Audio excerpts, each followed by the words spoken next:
स्वच्छ भारत मिशन अंतर्गत महाश्रमदान एक दिवस एक तास एक साथ हा विशेष उपक्रम आज सकाळी 8 ते 9 या वेळेत ठाणे जिल्ह्यातील सर्व ग्रामपंचायतींमध्ये उत्साहात संपन्न झाला।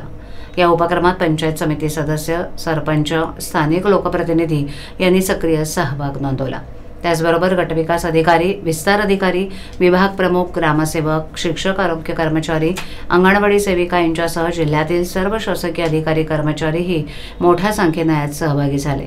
स्वच्छतेच्या या लोकचळवळीत शालेय विद्यार्थी, महाविद्यालयीन युवक युवती, महिला बचत गट, स्वयंसेवी संस्था, पत्रकार, समाजसेवक, ग्रामस्थांनी मोठ्या प्रमाणावर सहभागी होऊन उपक्रम यशस्वी केला।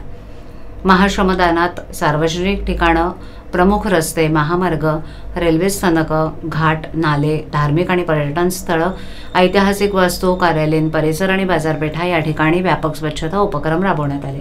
ग्रामस्थांचा उत्स्फूर्त सहभाग पाहता स्वच्छतेला लोकचळवळीचं स्वरूप मिळालं असून ठाणे जिल्हा स्वच्छतेच्या दिशेनं आदर्श निर्माण करेल असा विश्वास जिल्हा परिषदेचे स्वच्छ भारत मिशन विभागाचे विभाग प्रमुख पंडित राठोड यांनी व्यक्त केला।